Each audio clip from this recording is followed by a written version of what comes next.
Bonjour Dimitri. Alors on va se demander ce matin pourquoi les sondages de la gauche sont accablants. C'est vrai qu'en cumulé, là, si on met tous les candidats dans un même panier, on dépasse pas 20-25%. Non. Aujourd'hui, écoutez, on va tenter d'élucider un mystère. Pourquoi en France le Parti Socialiste plafonne-t-il à 3,5% ? Et pourquoi, si l'on ajoute les autres voix de la gauche, comme vous le disiez, son poids politique s'est-il réduit à celui du club de pétanque d'une ville moyenne ? On pourrait croire à première vue, Philippe, que les électeurs se sont lassés, comme dans les vieux couples, et ils sont partis voir ailleurs si l'herbe est plus rose. Eh ben, il n'en est rien. Rien. Si la gauche a réussi à échouer de manière exemplaire, c'est qu'elle a osé accomplir ce qu'aucun parti n'avait eu le courage de faire avant elle. Elle a foutu à la porte ses électeurs et ses militants. Au début, elle en a vidé quelques-uns. Puis, comme elle a vu que ça marchait bien, elle s'est mise à les virer en masse, avec une obstination qui mérite le respect, comme un patron de bistrot qui éteint la lumière, met les chaises sur la table et bouscule les derniers sociaux-démocrates en gueulant « Tout le monde dehors ou j'appelle la police ». Bon, est-ce que vous avez des exemples concrets de cette image parlante ? Ah oui, par exemple, prenons mon cas personnel, ce qui n'est intéressant que parce qu'il est commun. Je me suis fait virer de la gauche en plusieurs fois parce que je suis sentimental et que je me suis accroché. La première fois, c'était au milieu des années 90. Sceptique sur l'humanisme des Serbes de Bosnie et de leur patron Milosevic et Karadzic, j'ai pris publiquement parti contre les bourreaux et pour les victimes, en l'occurrence les musulmans bosniaques et kosovars. Quelle ne fut pas ma surprise de me faire traiter de facho par mes camarades de la vraie gauche.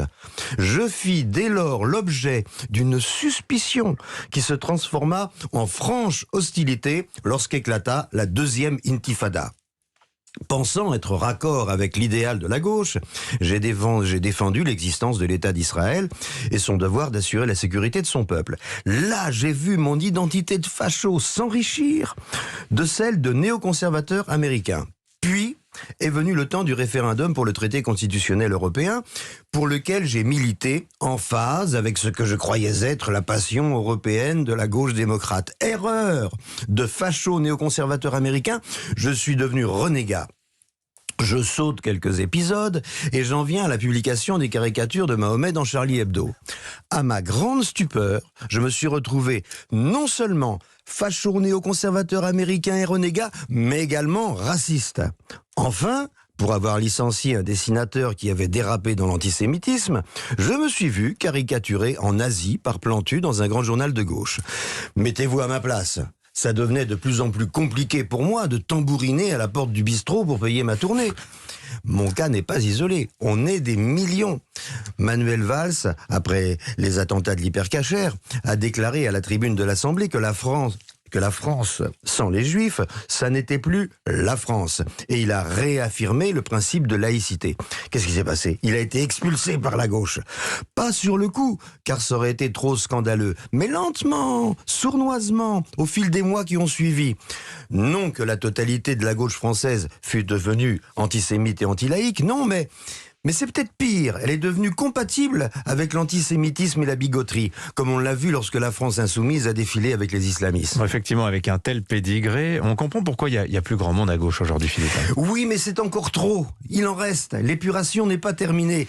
Il reste encore quelques honnêtes gens de gauche qui n'ont pas encore été virés. Le combat continue. Je ne sais pas si vous êtes comme moi, mais je trouve le candidat du PC, Fabien Roussel, vraiment sympathique. Bon, d'accord, il est communiste, mais il est visiblement intelligent et sincère.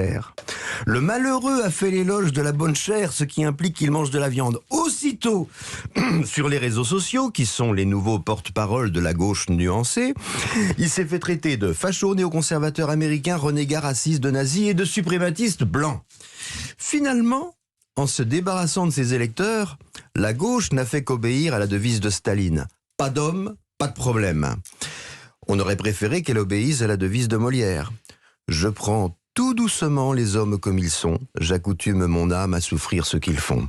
Bon, si vous êtes plus de gauche, vous êtes quoi maintenant ? Orphelin, je vous remercie de m'avoir accueilli. Il fait chaud et je suis bien traité.